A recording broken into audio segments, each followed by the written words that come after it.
안녕하세요. 황현빈입니다. 지금부터 2017년 하반기 대비 한국전력공사 모의고사 강의를 시작하겠습니다. 자, 먼저 간단하게요. 오리엔테이션 시간을 통해서 시험의 성격에 대해서 조금 알아보겠습니다. 물론 이제 모의고사 강의다 보니까 여러분들이 그동안에 충분히 좀 확인하시고 공부도 하셨을 거라고 생각을 합니다만 다시 한번 강조하는 측면에서 말씀을 드릴게요. 자, 한전 직무능력검사의 중요성에 대해서 먼저 이야기하겠습니다. 일단은 여기를 보시면 알겠지만요. 서류 전형에서 보시게 되면 어떻습니까? 선발 배수에 이만큼이다 라는 얘기, 여기까지 크게 의미는 없을 것 같아요. 자, 2차 시험이 바로 필기시험 직무능력검사하고 인성검사죠. 일단 인성검사는 적부입니다. 적부. 적부다라는 것은 이제 패스와 낫이다라는 뜻이죠. 많은 학생들이 인성검사에 대해서 불안해 하기도 하고요. 또는 그냥 별거 아니야 라고도 생각을 하는데요. 여기서 말하는 인성검사의 어떠한 이제 그 특정한 목적이 있잖아요. 평가하고자 하는 목적이 있고요. 그 다음에 이제 여러분들이 대답하고자 하는 관점이 있어요. 이게 아무래도 그냥 단순 어떤 성격 검사가 아니거든요. 여기서 말하는 인성이 공적 인격을 평가하는 겁니다. 다시 말하면 조직체 안에서 여러분들이 잘 적응할 수 있는가. 사실 이걸 중심으로 평가하기 때문에 여러분들이 말 그대로 여러분들의 어떤 개성 내지는 개인적 성향을 체크하게 되면요. 확률적으로는요. 한 10에서 15%가 부적격이 뜰 수밖에 없어요. 왜냐하면 평가하고자 하는 방향하고 여러분들이 대답하고자 하는 방향. 여러분들의 어떤 인격이나 인성이나 이런 거 떠나가지고 그런 방향성의 차이 때문에 약간 부적격이 나올 수 있으니까 이 부분은요, 여러분들이 좀 신경을 쓰셔야 됩니다. 여러분들의 개별적인 인간성 물어보는 거 아니에요. 솔직하게 대답하세요 라고 했다라고 해서 진짜 솔직하게 대답하면 불리합니다. 어느 정도, 약간 가공이 돼야 되겠죠. 가공이라고 해서 거짓말 하라는 건 아닙니다. 이런 사람이 회사에서 일 잘할 거야 라는 관점에서 대답하시게 되면 크게 문제는 없을 거예요. 하지만 그냥 진짜 여러분들 성질 나쁠 때의 성질 나쁜 부분 또는 기분 나쁠 때의 내 마음의 상태 이런 걸 그대로 표현하게 되면 부적격 뜹니다. 조심하시고요. 자, 직무능력검사 점수가요. 100점 이건 중요한 게 아니고 요거를 보세요. 요거. 자, 사무 같은 경우는 어떻게 됩니까? 사무 같은 경우는 2.5배수, 즉 40대 1이라는 거예요. 필기시험에서 40대 1이고요. 그 다음에 배전, 송변전, 우리 흔히 말하는 소리가 이제 송배전이라고 얘기하는 요 분야도 어떻게 됩니까? 굉장히 경쟁률이 높은 상황이죠. 그렇습니다. 간단하게 얘기하면요. 사무는 그 고사장에서 나 혼자 붙어야 합격인 거고요. 나머지 다 떨어져야. 무시무시하죠? 송배전도 마찬가지입니다. 내 전후좌우 대각선 정도 떨어뜨려야 내가 붙는 시험이다라는 겁니다. 얼마만큼 중요한 역할을 하느냐. 사실 이 부분을 여러분들이 놓치고 있으면 안 돼요.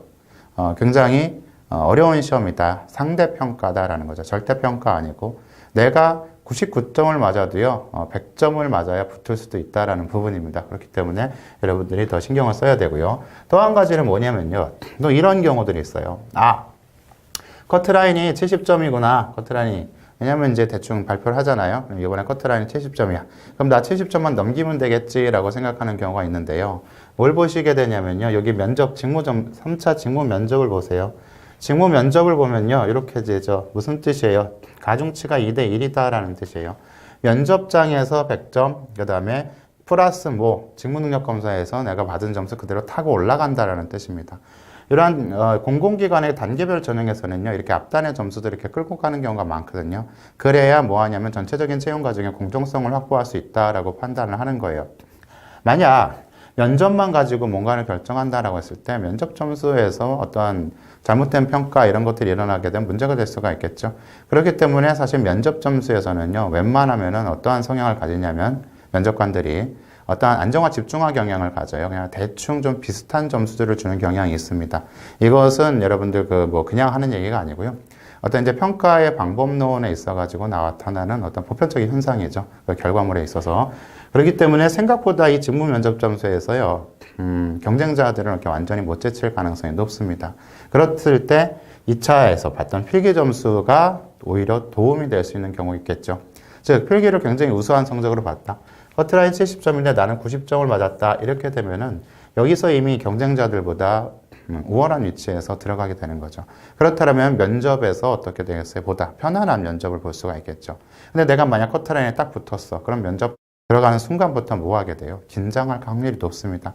그렇기 때문에 여러분들 이것은 단순하게 2단계만 통과하는 필기시험이 아니고요. 전체적으로 당락을 결정짓는 중요한 요소가 될 수 있다는 점을 여러분 반드시 기억을 하시기 바랍니다. 그래서 내가 남들 합격선에만 드는 것이 아니라요. 굉장히 우수한 성적으로 합격해야 되겠다라는 그런 마음가짐으로 마지막까지 대비하시는 것, 그것을 다시 한번 강조를 드립니다.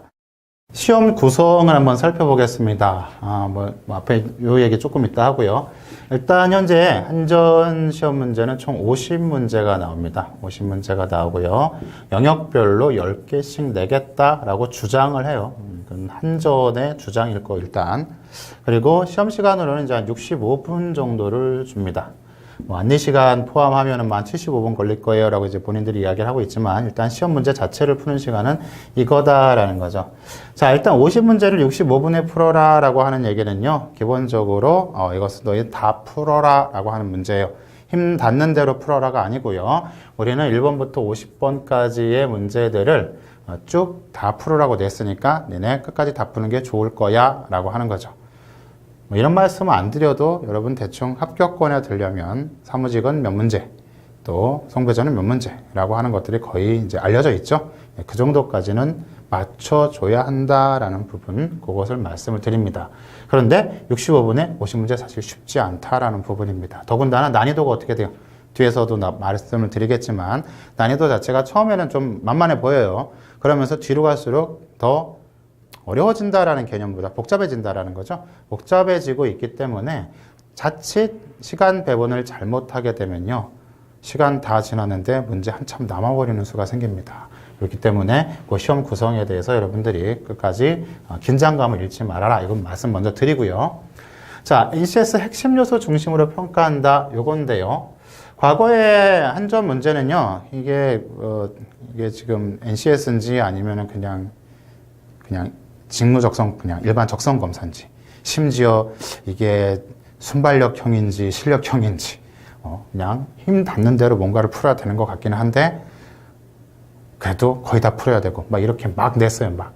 한마디로 말해서 좀 개김의 강도가 심한 시험이었는데, 올해 기준으로 개과천선했죠? 개과천선했습니다. 문제수 줄어들고, 이렇게 되면서부터 NCS 핵심 요소, 즉, 가장 중요한 의사소통, 수리, 문제 해결 능력 중심으로 출제하는 것, 최근에 NCS의 어떤 출제 경향하고 일맥상통한다라는 부분입니다. 물론 사무하고 이렇게 각 직군별로 문제가 조금 다르죠. 공통은 들어가고 여기는 자원관리 정보, 자원관리 기술, 정보 기술 이렇게 나오는데요. 기본적으로 이것도요, 문제를 만드는 구성 원리가 이 문제 해결 중하고 의사소통 중심이에요. 특히 자원관리는 또 뭐죠? 수리 능력 중심이거든요. 결국은 이러한 형태 문제, 아주 예외적인 거, 무슨 엑셀 가지고 뭔가를 해결해라 라고 하는 것들, 그 다음에 특정한 바코드 형식, 이런 거를 제외하고는요, 결국은 이 범주 안에 다 들어간다라는 뜻입니다. 제가 다른 강의에서 누누이 말씀드린 게 뭐냐면 NCS의 90%다라고 얘기했거든요. 의사소통, 수리 능력, 문제 해결. 결국은 뭐 하기 위함이다? 문제 해결하기 위함이다. 이렇게 물어봐도 문제 해결하라는 뜻이에요. 매뉴얼 물어봐도 뭐 하라는 뜻입니까? 고쳐라라는 뜻이거든요. 그렇기 때문에 이 핵심 요소들 매우 중요하다라는 것. 이 얘기는 다른 뜻 아니에요. 다른 뜻 아니고 그렇다고 이거 열심히 팔아 이게 아니고요. 이거 외에 다른 요소들 여러분들이 혹시나 해가지고 시간 낭비할 필요 없다라는 뜻이고요. 이러한 것들이 또 별다른 게 아니다라는 뜻입니다. 이론이나 이런 거 볼 필요 없다라는 뜻이고요. 결국은 이 문제 해결의 관점에서 봐라라는 겁니다. 또 하나, 영역별 10문제 이래가지고 나는 수리가 좀 약하니까 수리는 조금 못해도 되고 이런 생각하지 마시라는 거예요. 영역별 10문제는 그냥 편의상 구분일 뿐입니다. 실제적으로 나온 문제들을 이렇게 구분해 보자면요, 영역별로 구분할 수 있는 게 몇 개, 딱 이게 이거다라고 할 수 있는 게 몇 개 없습니다. 그렇게 많지 않아요. 모든 것이 다 복합적인 형태로, 특히 어떠한 형태? 세트 문제 하나 나와버리게 되면요. 여긴 다 섞여 있을 수밖에 없거든요. 그렇기 때문에 이러한 세부 평가 요소 뭐 이런 것들 하나하나 신경 쓰지 말고 전체적으로 무엇이 중요하다. NCS의 핵심 요소, 의사소통, 수리, 문제 해결을 가지고 모든 것을 해결한다라는 관점에서 여러분들이 공부하셔야 된다는 점, 요 점을 강조를 드립니다. 자, 출제 경향을 보겠습니다. 실제로 본 학생들의 이야기고요. 뭐 합격한 학생 인터뷰도 제가 이제 해보긴 했는데요. 뭐 그 중에서 여러분 이제 해당되는 내용을 이야기할게요. 이런 거죠. 소금물, 뭐 문장 순서, 도형 같은 문제 출제되지 않았다라는 거고요. 대부분의 문제가 자료 해석 비슷하게 출제. 자, 요게 중요합니다. 자료 해석 비슷하게 출제됐다 그래서 자료 해석 문제라는 뜻은 아니에요. 뭐냐면 결국은 실무 적용이죠. 실무에서 적용하는 어떠한 지식기술 태도를 묻는 것이 직업기초 능력입니다. 그거에 어떠한 기반이 되고 있느냐. 그럼 실무라는 것은 결국은 뭘 가지고 일하냐면요. 거의 대부분 자료를 가지고 일을 합니다. 여기서 말하는 자료라는 것이 뭐 그래프와 도표, 뭐 이런 것만 포함되는 건 아니죠. 어떠한 형태든 주어지게 된다면 그 안은 바로 자료라고 볼 수 있고요. 그런 것들이 문제 속에서 심지어 의사소통 능력도 어떻게 자료를 가지고 주어지게 됩니다. 그렇게 되면 그건 자료 해석 문제가 아니라 의사소통 문제인데요. 결과적으로 큰 틀에서는 자료 해석 맥락이다라는 거지 자료 해석 문제다라는 부분은 아닙니다. 하지만 자료 해석과 관련된 어떠한 기본적인 베이스가 필요하다라는 것은 매우 정확한 이야기다라는 뜻이고요.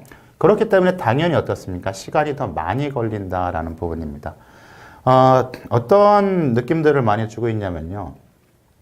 보통 이제 한전에서 예전에 우리가 흔히 말하는 순발력형이라는 시험을 출제했던 경우가 있어요. 순발력형이다라는 것은 100문제를 뭐 짧은 시간 안에 풀라고 이렇게 하는 거죠. 그러다 보니까는 이제 처음부터 끝까지 난이도를 뒤로 점점 이렇게 늘려나가는 문제 출제를 하거든요. 그런 형태의 출제 방식이 아직까지 조금 유지는 되는 것 같아요. 통상적으로 사실 그렇게 평가할 필요는 없거든요. 없는데 아무래도 이제 그런 것들이 있기 때문에 뒤로 갈수록 문제가 한마디로 말하면 길어졌다, 조금 난이도가 있어졌다 이런 뜻이죠. 그래서 초반에 나오는 문제들은 여러분이 놓치면 안 되고요. 그 다음에 굉장히 빠른 스피드로 풀고 나가야 돼요. 시간에 여유 있다라고 생각을 하는 것이 아니고 뒤로 갈수록 어려워진다라는 것이 문제의 난이도가 뭐 근본적으로 달라지는 건 아닙니다. 우리가 챙겨야 할 요소들이 증가한다는 뜻이죠. 그렇기 때문에 이런 것들 주의하셔라라는 거고요. 두 번째 학생도 마찬가지죠. 대부분 길고 자료를 해석하는데 시간이 오래 걸린다라는 부분입니다. NCS의 특징 중에 하나가 바로 뭡니까? 굉장히 많은 자료 중에서 내가 필요한 부분을 빨리빨리 캐치해내서 그것을 문제 상황에 적용하는 것, 이것이 NCS의 핵심 중에 하나죠. 그러한 틀을 그대로 유지하고 있다라는 겁니다. 여기도 마찬가지죠. 상대적으로 앞부분 난이도가 낮고 뒤로 갈수록 어려워졌다. 시간 분배가 매우 중요하다라는 거고요. 또 한 가지 이거죠. 바로 최근 NCS 문제의 기본적 특성, 바로 세트형 문제다라는 겁니다. 과거에는 어떠한 영역별 출제 이런 쪽에 포커싱이 가 있어요. 그렇기 때문에 약간 무리수를 두더라도요. 해당 영역의 특색을 어떤 성격, 여기서 말하는 성격은 그냥 NCS 모듈의 성격이죠. 교과서에 나오는 성격을 얘기합니다. 실제 성격이 아니고 그것에 맞추다 보니까는 이제 나눈 문제를 억지로 이렇게 좀 분리하는 경향이 있었는데요. 최근에는요. 거의 뭐 많은 기업에서 이런 세트형 하나를 내게 되면 거기에서 굉장히 여러 가지를 복합적으로 물어볼 수가 있거든요. 그런 형태의 문제들이 많이 나오기 때문에 결과적으로 이 세트 풀기 위해서는 또 뭐가 중요하다? 자료 해석이 매우 중요하다라는 것. 그것을 여러분 꼭 유념하시기 바랍니다. 그래서 전체적인 흐름은 이렇다라는 거고요. 난이도 자체는요, 흔히 말해서 그냥 쉬운 정도는 아니다라고 보시면 돼요. 만약 뭐 내가 NCS에 굉장히 익숙해 또는 나는 좀 일해본 경력이 있어 라고 하게 되면은 생각보다 쉽게 다가올 수도 있겠는데요. 만약 이쪽 문제 익숙하지 않다. 내가 공부한 지 얼마 안 됐다 라고 하면요. 굉장히 낯설 수도 있고요. 그 다음에 실질 난이도보다 여러분의 체감 난이도가 높을 수가 있어요. 그럼 바로 익숙하지 않으면서 오는 그런 난이도 차이인데 그런 것 때문에 어렵게 느껴질 수도 있기 때문에 여러분들이 될 수 있으면 많은 문제를 보는 것이 중요합니다. 마지막으로 대비 전략입니다. 일단은 제일 중요한 게 독해력이다라고 하는 점을 강조를 드리기 위해서 이렇게 썼습니다. 독해력을 향상시켜야 된다. 사실 솔직히 말씀드려서 지금 이 시점에서 내가 독해력을 얼마나 향상시킬 수 있을까? 그건 사실 말이 안 되는 거죠. 독해력을 키운다라는 것. 하지만 여기서 말하는 독해력은 조금 의미가 다르다라는 거죠. 뭐냐면은요. 일단 자료 자체가 낯설다라는 거죠. 공문서 형식. 여기서 말하는 공문서는 뭐 공공기관의 문서 이런 뜻이 아니고 업무 관련 문서라는 뜻이에요. 공적인 업무에 사용되는 문서. 이런 문서의 형식에 익숙해지게 되면요. 이것은 아무래도 유리합니다. 왜냐하면 여기서 말하는 독해력이요. 문맥을 이해하고 숨겨진 뜻을 찾아내고 이게 아니고요. 뭐죠? 내가 이것을 이해할 수, 말 그대로 액면을 이해할 수 있느냐라는 독해력입니다. 사실 판단 능력을 얘기하는 거지. 그래서 이것은 많이 본 사람과 안 본 사람의 차이가 확연하게 나는 거예요.